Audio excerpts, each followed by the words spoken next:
Coming up next on Passion Struck. I think in working with your inner critic is acknowledging it's always going to be there, John.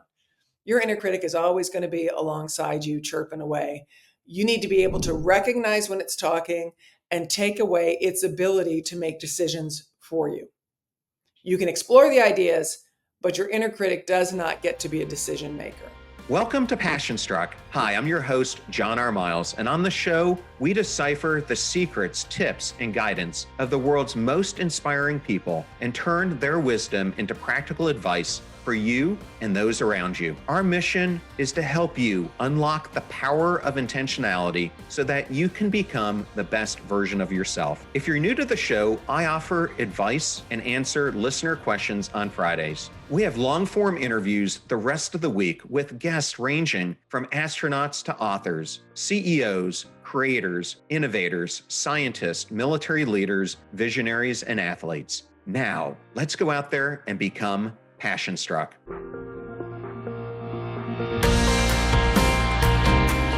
I am absolutely thrilled today to welcome Anne-Marie Anderson to Passion Struck. Welcome, Anne-Marie. Thanks, John. I'm excited to talk with you. As I talked about in the introduction, your career is filled with many extraordinary accomplishments, from winning Emmy Awards to covering the Olympics and other major sporting events. What are some pivotal moments that shaped your approach to boldness and dismantling doubt? Things we're going to cover in depth today. I started at ESPN when I was 21 years old in a temporary position. It was only guaranteed for 6 months. And I think to start my professional career in a competitive way, knowing that I needed to compete in those 6 months and really shine and stand out and be bold and different, shaped the way that I approached my career. As a former athlete, I'm used to competing. And to be able to, there's no time to warm up, there's no time to be shy, which I was when you're pitching story ideas for ESPN's Sports Center.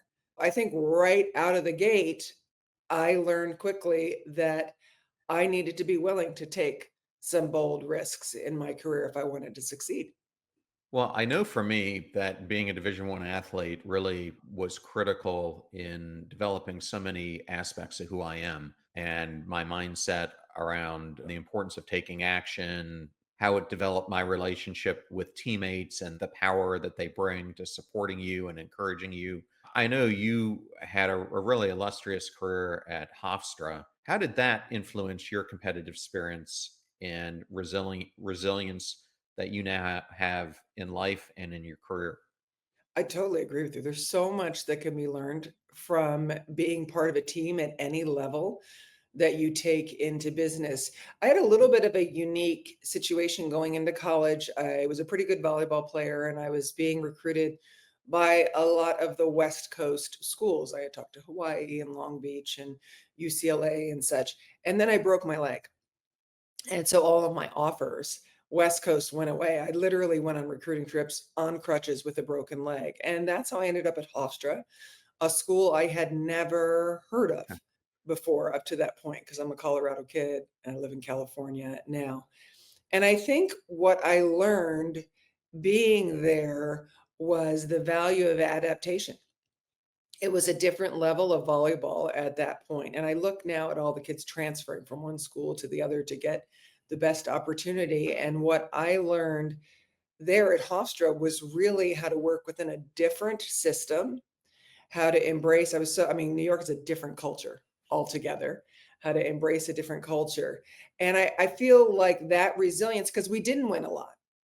And I learned how to reframe my relationship with failure, with losing at times, until by my senior year, we were winning quite a bit. I think if I had gone into a really winning program and sat the bench, by the way, I'm sure I would have, I maybe wouldn't have been quite as resilient as I ended up being by the time I graduated.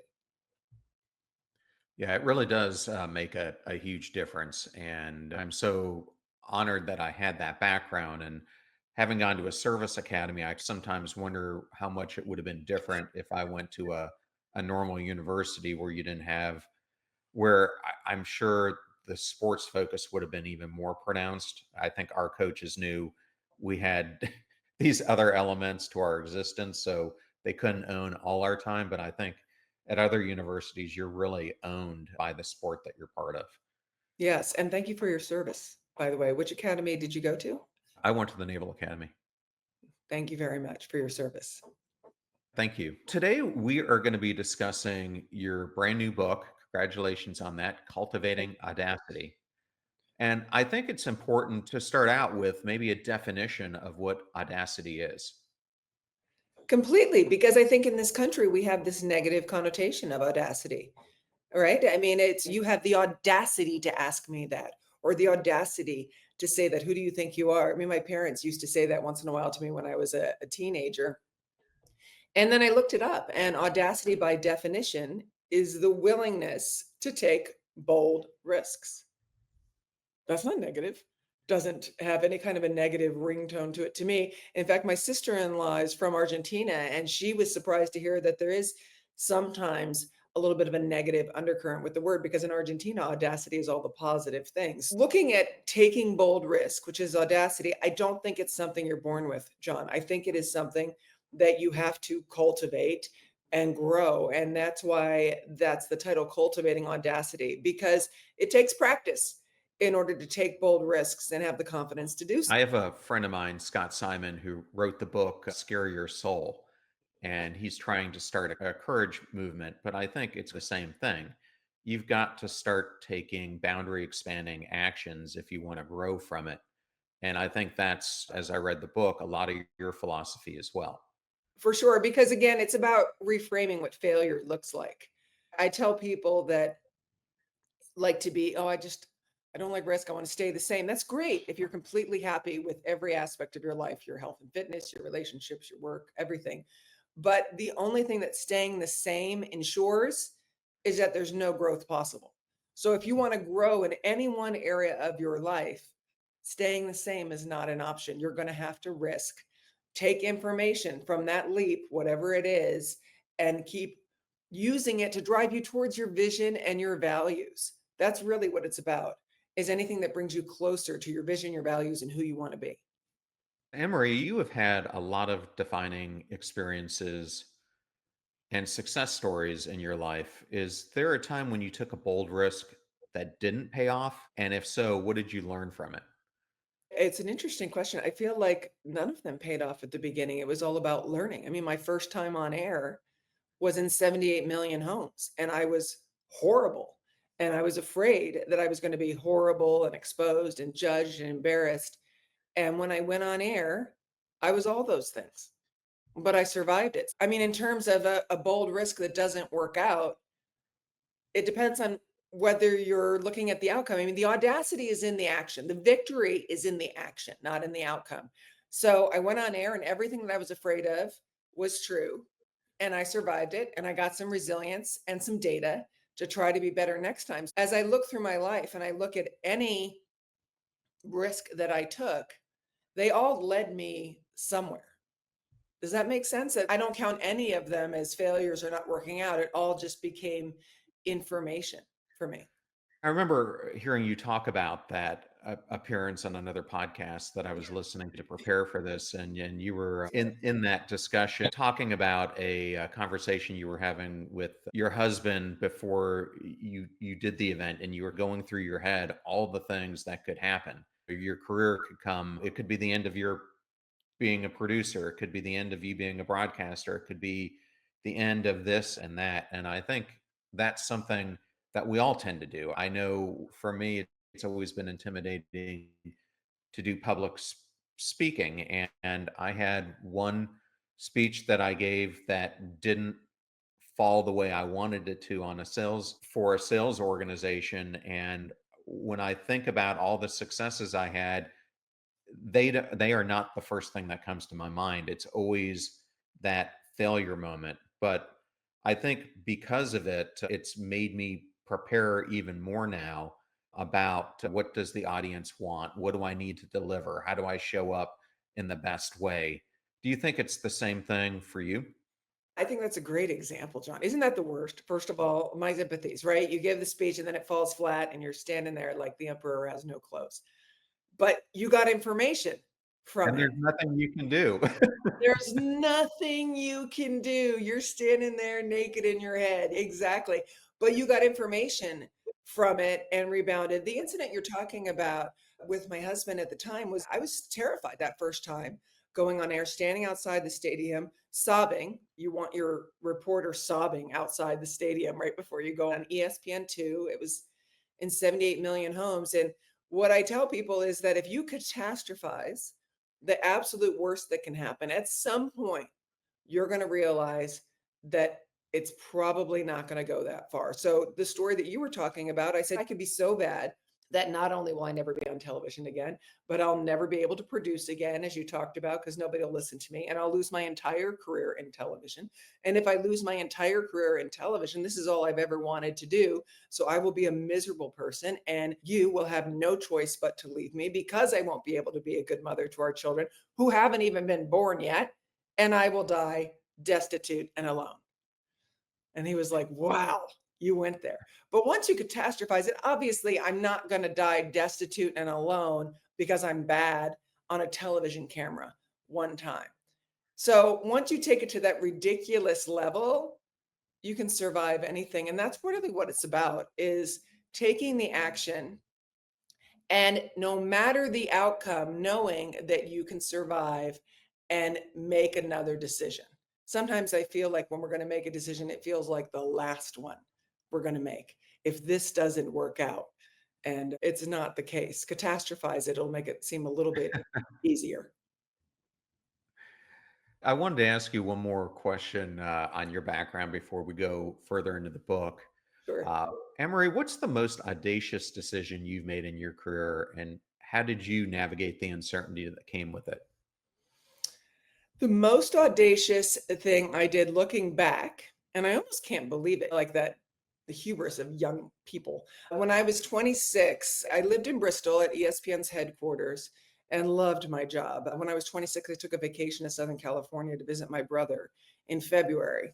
And I was thinking, man, people are playing beach volleyball out there in February, and I'm shoveling snow. And so I went back to the headquarters and I said to my boss, I'd like to be LA bureau producer. And he said, well, we already have an LA bureau producer. And I was like, I know, that's what makes this conversation so awkward, trying to chuckle it away. And as we discussed, he said, how about this? Give me 2 more years here. And in 2 years, if we haven't made you LA bureau producer, what have you really lost? And I thought, well, 2 years in my 20s. And so I gave him my notice. He called me impatient. I just knew, John, that I wasn't enjoying my life. I was enjoying my job, but not my life, my free time. And so I gave him my notice and I quit ESPN, an absolute dream job, and drove cross country. And I didn't know what I was going to do. I just knew I wasn't going to shovel snow. And when I got to Los Angeles, ESPN gave me some freelance work as soon as I arrived. And by the end of the year, I had been hired back at ESPN as LA bureau producer for double the salary. And that taught me, because I didn't make the decision for money. I made it for my life, to be able to enjoy the quality of my life. And having more money was an unexpected consequence. I am so glad you shared this, and I think it's something I want to explore a little bit more because I think there are a lot of people out there who really feel stuck. I call it on the show quiet desperation, where they get in a situation where they're making the money, they have the quality of life they think, but they tend to be chasing the wrong things and their life is out of balance. That is exactly what happened to me. And how does someone who's in this position take the steps to get out their way out of it? Because it's much easier to talk about it than it is to actually do it. Yes. So here's the first thing to consider. When I talk about risks, I define in the book that there's risks that are reckless and risks that are worth it. And risks that are worth it is anything that drives you closer to your values, vision, and who you want to be. That leaving my job and moving across country was worth it to me at 26, when I didn't own any property, didn't have a family, no kids. If I were to do that same thing now, that would be reckless. So, first, define those two. Then, as you're talking about, you may have somebody who's making a nice living and really not enjoying their work, but they're thinking, well, if I leave this, that could be reckless for my family. Then you want to explore what it is that you really enjoy and that you're good at, and how you can get there in a worth it kind of way. And for me, if you have someone who's unhappy, let's say in their job or their current situation, what exactly is it about it that you're unhappy with? Is it the actual work? Is it the location? Is it the people that you work with? Is it the field altogether? Because you need to pinpoint what it is in order to change it. And then I have a series of exercises throughout the book to help you narrow the focus. Because I'll tell you this, John, there's always, after all my research and everybody I've talked to, there's always one of four things that stands between us and the thing we want to do, the life we want to lead, what we want our life to look like. It always comes down to one of these four: fear, time, money, or your inner critic, every time. And so diving into those and exploring what it is that's been stopping you can be incredibly powerful in breaking free. It absolutely is the truth. And I think one of the things that I found when reading your book on this chapter that we're talking about is you're right, there isn't one reason to make a change. Everyone has a different rationale, but be careful about external motivation centered on others. Sometimes we may want to prove something wrong or make them feel proud of us. Other times we seek approval from those we esteem and aim to please them. We may do something audacious or take a risk because we want to put it on social media to impress people. Where I'm going with here is a lot of times we take these risks for external reasons. Yeah, But what I have found is that if you're going to take a risk, the ones that I have done in the past that are focused on external seem to have a high failure rate. The ones that I have done that are based on intrinsic motivation tend to have a high success rate. Do you find a correlation in that? absolutely. I mean, if you think about the example I gave you, moving to Los Angeles, had I done that for money, I really think I wouldn't have had the money.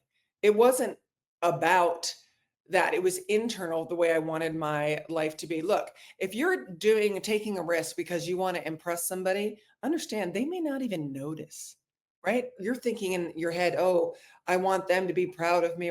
They may not even notice. And the easiest way to check yourself about whether your motivation is of pure intent is it going to give you more of what you love in your life? Whatever that is, more time with your family, more autonomy. Even if it's going to give you more money in your life, why do you want the money? What are you going to do with the money? But Yeah. that's the easiest check. Does it give you more of what you love in your life? If it's an external motivation to make somebody proud, doesn't fit that definition. I like this section of the book where you were talking to, it was before you even launched your career, and there was an advisor who was talking to about 100 of you and said that maybe one of you out of the 100 has a chance to be in broadcasting and Mhm. to be successful. And I would think when you started, that would have been even more daunting as a female at that time in a very male dominated one broadcasting, but two sports broadcasting world. So Yeah. I think oftentimes we hear something like that. It could be a teacher, it could be a mentor we have, it could be a coach who gives us the barriers to be successful, and we end up giving up all hope and don't pursue it. For you, what led you to hear that and have the audacity to pursue it no matter what? Because I think that's what really differentiates the people who go for it. And I'll just make the correlation here. Like when I started this podcast, people were telling me, why are you even starting a podcast? There are like 3 million of them. This thing is never going to be a success. And if I had listened to them, I wouldn't be here talking to you. It's the same thing as you started your career. Exactly. And can I ask you a quick question before I answer? Why'd you Sure. start the podcast? Why did you start it then? With people telling you like it's futile. I started it because I was called to serve people, and I felt that the best way to do it and to get my message out was I needed a vehicle to do it. I didn't care about making money. That was never the goal. I didn't care about how many downloads I got. That wasn't the goal. I just felt if I could influence one person, it could have a ripple effect. And that's exactly what you've done. Perfect example, John, of like pure intention. It gave you more of what you love, which was helping people. That's the same way I feel about the book. Like I get so excited when somebody does the thing or takes the risk. And so for me, I always tell people some of us build backwards. I wouldn't have gone into accounting. I can't add. I faint at the sight of blood. I don't like the idea of working inside all day. I started eliminating all these professions. I love sports. I like talking to people. And so when the professor said that, I didn't have a plan B. I heard him and I thought, wow, that's really a bummer for you guys. Literally, I can't believe it when I look back. That's my thought when we were in there, but I don't have another choice. And that's why I kept pursuing it. What's your other choice? I always tell people if you have a plan B, go do that because plan B is always easier. But for me, I knew this was the only thing I ever wanted to do. And so I was going to have to figure it out no matter how many times somebody told me no or what the odds are. So I want to jump to the area of preparation. Mhm. And I remember doing an interview with Susan Cain, and I was talking to her about her TED Talk that went viral. I think she has 40, 50 million views on it. Awesome. And it was such a well done, well rehearsed TED Talk. And she said, well, what people don't see is the 200 times I did it and failed. Yes. Because I practiced it so many times before I got up there in front of that stage and tried all different types of ways to approach it before I got confident in how I wanted to deliver it. And one of my other favorite interviews on the show was with Sally Jenkins, who I'm sure you probably Yeah, know. And I for was sure. interviewing Sally about her book, The Right Call. But she was talking to me about her time observing the most elite of elite athletes. And she was telling me that what she saw differentiate them from even A level athletes was this extraordinary mental and physical preparation that they do that just goes above and beyond. And using that as a backdrop, how do you see this relationship between preparation, our mindset, and then our willingness to take audacious leaps?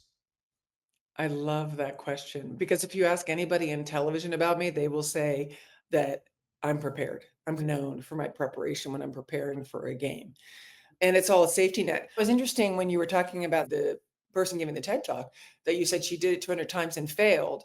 Whereas I would ask, is it really failure or is it data or information she's getting in order to get it to exactly where she wants to go? Preparation is everything. And here's the thought when it comes to audacious moves.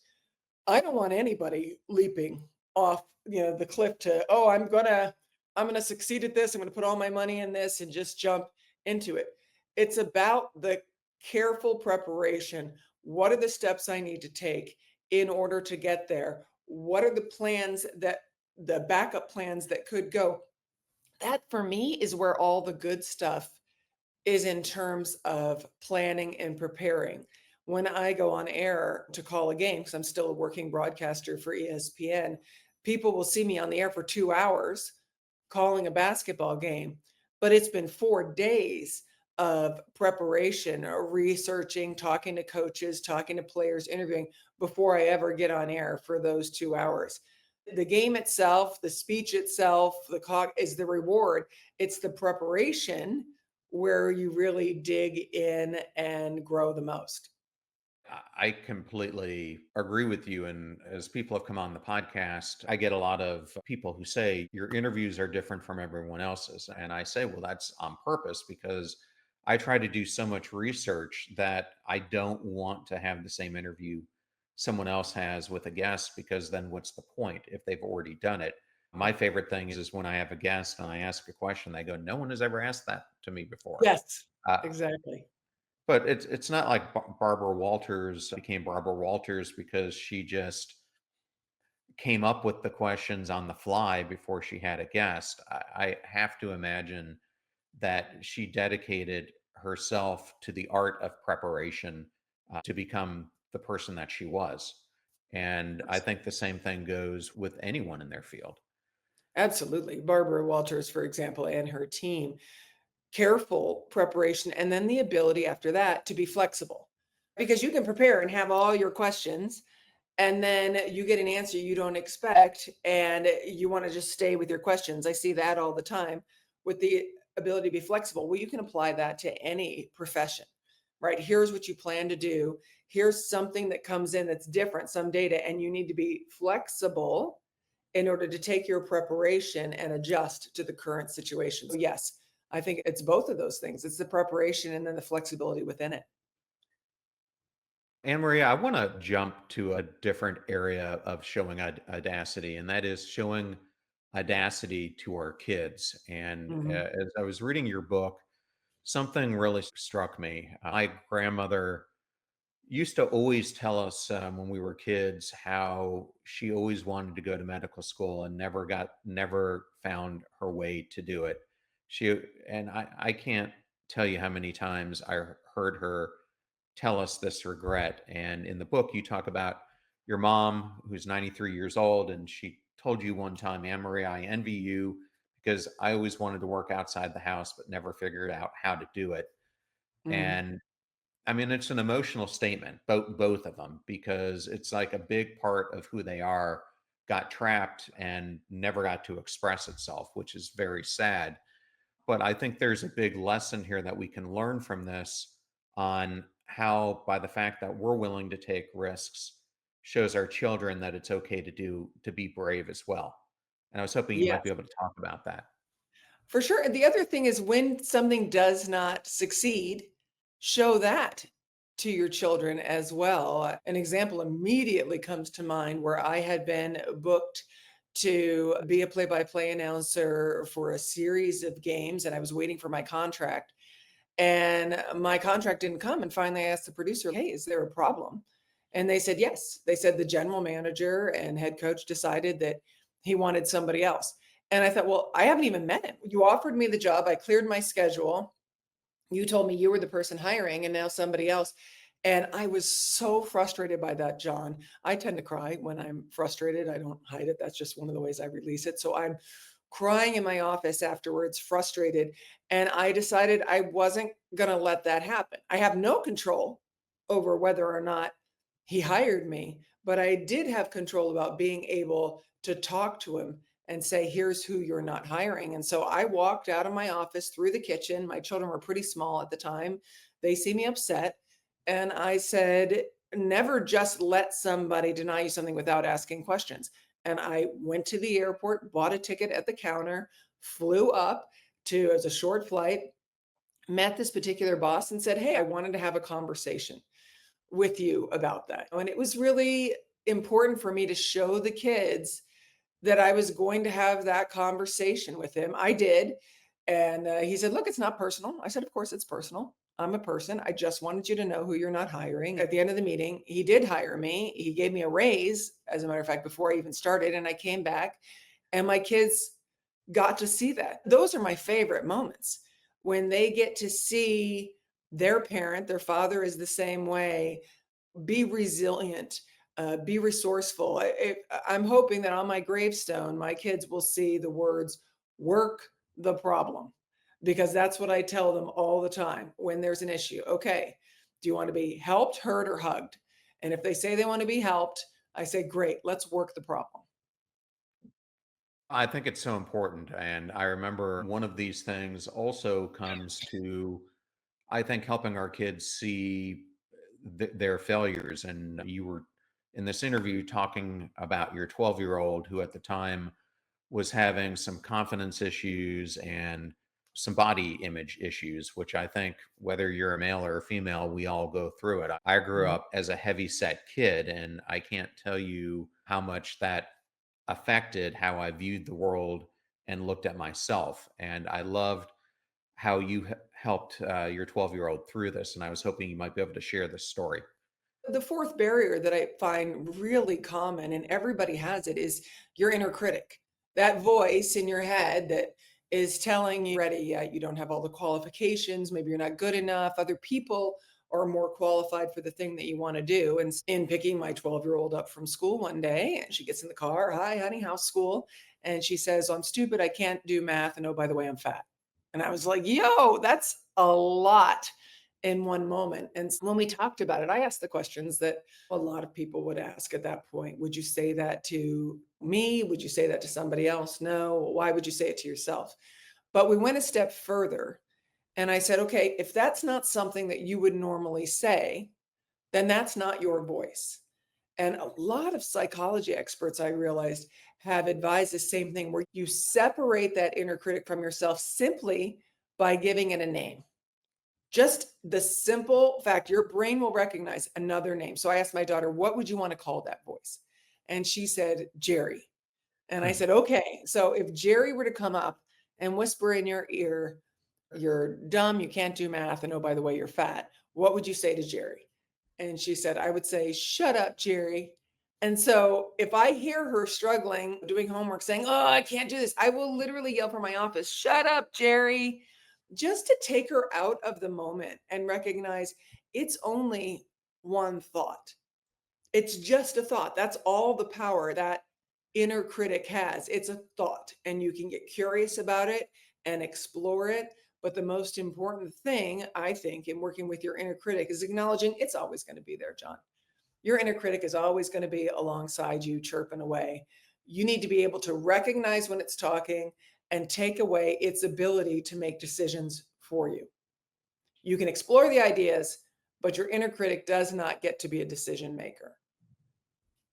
So I want to take you to a famous athlete, and I think we all have moments in our life, some larger than others, where we have to redefine how we're approaching life. And the story I want to talk about is Tiger Woods. Here you have a world class athlete who's on the top of his game, probably at the time the most famous athlete in the entire world, eyes all upon you. And then suddenly it breaks out about the rift between him and his wife at the time. And I remember talking to Sean Foley, his coach, about it. And Sean was telling me, here you got a guy who's an athlete, but he knows everywhere he goes, everyone he meets, he knows exactly what they're saying. He knows what they're saying behind his back. And all of that starts eroding your confidence, getting under your skin, etc. Now, I think any of us can face moments like that. How have you observed those who are elite be able to get over moments like that happen? I think that they are absolutely brilliant with not giving a vote to anyone who shouldn't have a voice. That's a saying from Laura Gassner Otting, who's a friend of mine and an author. And I love that phrase because people want to talk behind your back. They want to criticize what you're doing, everything.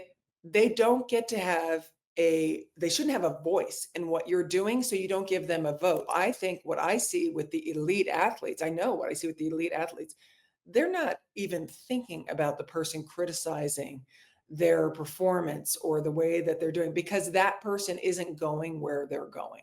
So they're especially astute at blocking out anything from someone who they don't give a vote to. They have very small circles, the elite athletes do, in terms of who gets to have input on what they are doing. And it is a tiny circle. It's what I would call your front row, the people that you trust to give you feedback.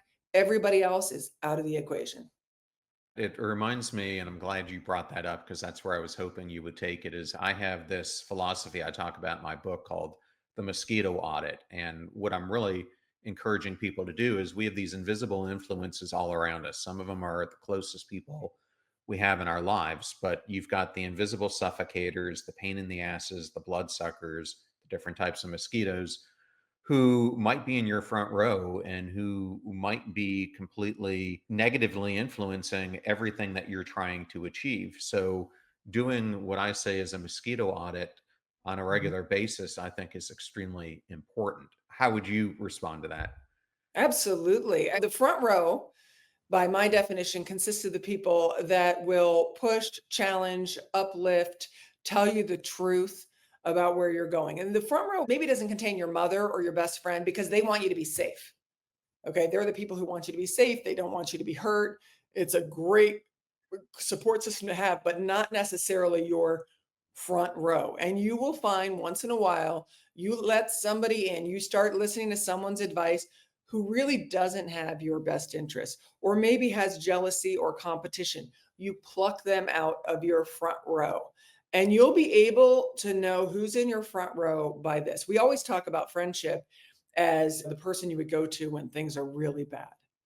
Your front row consists of people that you would go to as well when things are great, when something big happens and you want to share it with the world.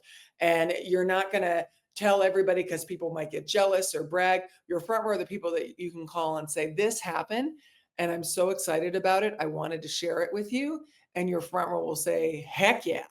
The mosquitoes, the gnats, the people who don't even deserve to be in the room have to be weeded out of that garden. And to me, the front row is also that group that helps you feel like you matter. There are those people who are bolstering your sense of belonging. And where I wanted to take this is you do a lot of keynotes into companies where they're dealing with pervasive disengagement. How Mhm. does this front row equate to a company setting and maybe why so many employees feel disengaged right now? I'm so glad you asked that. And John, here it is. Nobody's ever asked me that. So great question, right? We have a very increasingly individual society, right? Every people working from home, you can order things to your house, you can ask Chat GPT for some suggestions. We're able to be in our own bubble, and it leads to what our Surgeon General has called a loneliness epidemic. So if you take that into a corporate setting where you are separate, maybe not even working in the same space, you're going to get this kind of isolation. By developing a front row of your trusted advisors, people who are challenging themselves, they don't even have to be going the same place you're going, they just have to be going somewhere trying to grow. You are able to give significance to them, right? Significance. They have a worth and a value for you. You hopefully are bringing a worth and a value for them, and it reconnects. So when you've got disengaged employees, it's because they don't have that connection to other people who they believe are also trying to better, trying to engage with themselves, with each other. When you ask somebody, "Hey, John, I'm trying to write a book. I know you've written books, and I'm wondering if you would be in my front row, if I can ask you some questions." When you ask them, and I do use those words, front row, it gives them a place in your life and a connection. People take it very seriously once you tap them and say, "I'm going to need your help with this. I can't do it alone." It's remarkable the investment people will have within corporations creating those teams, allowing the best leaders like Phil Jackson, for example. I think was an excellent coach. They weave individuality into a powerful group culture by creating systems within that allow for front rows. And I think that's extremely important. And I don't think a lot of leaders know how to do it. Emery, one of the last areas I wanted to go into with you is I often talk about the importance of the power of choices in our life because I think we tend to gravitate towards the bigger choices we make instead of realizing that it's really the micro choices that make up the hours, the moments of our days that influence us the most. Mhm. And you emphasize in the book that life doesn't happen to you, but for you when you live audaciously. How can shifting to this perspective empower people to make more intentional choices? So Audacity, in my mind, has three components to it. The first is mindset, which really, John, is just about optimism, believing that you're going to be okay. No matter what happens, you will survive that outcome. The second is audacious action, it's behavior. You have to do something. You can sit around and be optimistic all the time. When people start to take an action, no matter how small, they take control. Whether they're saying no to something, whether they are carving out time to look for a mentor, to ask questions. When you combine those two together, the mindset and the action consistently, the optimism that we're going to try this, and if it doesn't work out the way I want to, I'm going to survive it. I'm going to learn something. And here's the action again and again. You start to build an audacious identity. When you have an audacious identity, one bold risk leads to another, because you feel a freedom to try new things because you are comforted knowing you'll be able to deal with the outcome. I think that's the most important place for people to start when they're building an audacious life. Thank you for sharing that. And I wanted to end on one of the sections from the part 3 of your book, which is the idea of what is your parachute? Because you explain in here that taking a bold risk is undoubtedly a leap of faith. Before anyone takes a scary jump out of a plane, they have to have a parachute of plans to mitigate the risks.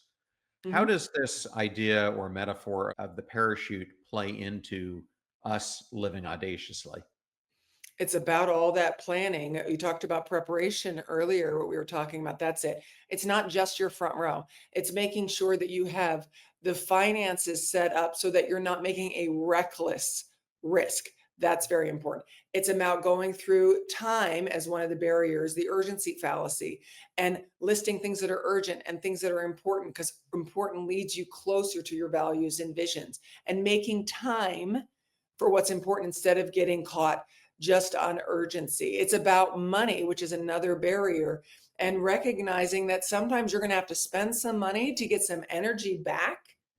Maybe have somebody do some things that you don't enjoy doing so that you can continue your audacious dream. You don't just jump saying, here's what I want to do. And so let's throw caution to the wind. You have these systems in place along with your front row. So you have checks and balances, really, for lack of a better term, to help you stay on the path. Instead of one reckless swing of the bat, you have many different options in terms of trying again and again as you figure out the best way to get where you want to go. Okay. And then the last thing I wanted to ask you about was hope. Interestingly enough, the most popular article I've ever written was Why the World Needs Hope. Uh-huh. Um, and in the book, you write, hope is not a plan, and you're not a big fan of hope. And you say, I've always been annoyed by the question, what is plan B? Like, plan A is to write the book, but if that doesn't work out, then plan B is to do what? Hope is not a plan. If you want to plan, if you want to hope for plan A, but have a plan B in your back pocket, then you might as well skip plan A together. Yep. I think so many people put these safety nets in place, and I know I did for a long time. And the more I thought I had something I could fall back on, the more it was keeping me from pursuing what I truly wanted to do. And I think that's what you're saying here. Absolutely. That's exactly it. Look, plan B is easier. It's always easier. Just keep amending plan A is what I did throughout my career. Just, hey, if this isn't working, I'll make an amendment here or there. But we're always going to default to what's easier. And if here's the problem with plan B, it wasn't what you wanted to do anyway. It's your second choice. So you're really not going to be that fulfilled doing plan B. So that's why I keep saying just amend plan A. Anne-Marie, it was so wonderful to have you here. Congratulations on your book, Cultivating Audacity. Highly encourage the listeners to go out and pick up a copy. Where can people learn more about you? Thanks so much for having me on, John. My website, annemarieanderson.com, will tell you a lot of what you might need, especially if somebody wants to hire me to come speak at a keynote. The book, Cultivating Audacity, is available wherever you buy your books, Amazon, Target, Barnes and Noble. And you can always find me on Instagram as well at Anne Marie Anderson TV or cultivating_audacity. Anne-Marie, thank you so much for joining us and for getting up at way early in the morning to do this. I really appreciate it. Thanks for having me. I enjoyed talking with you, John.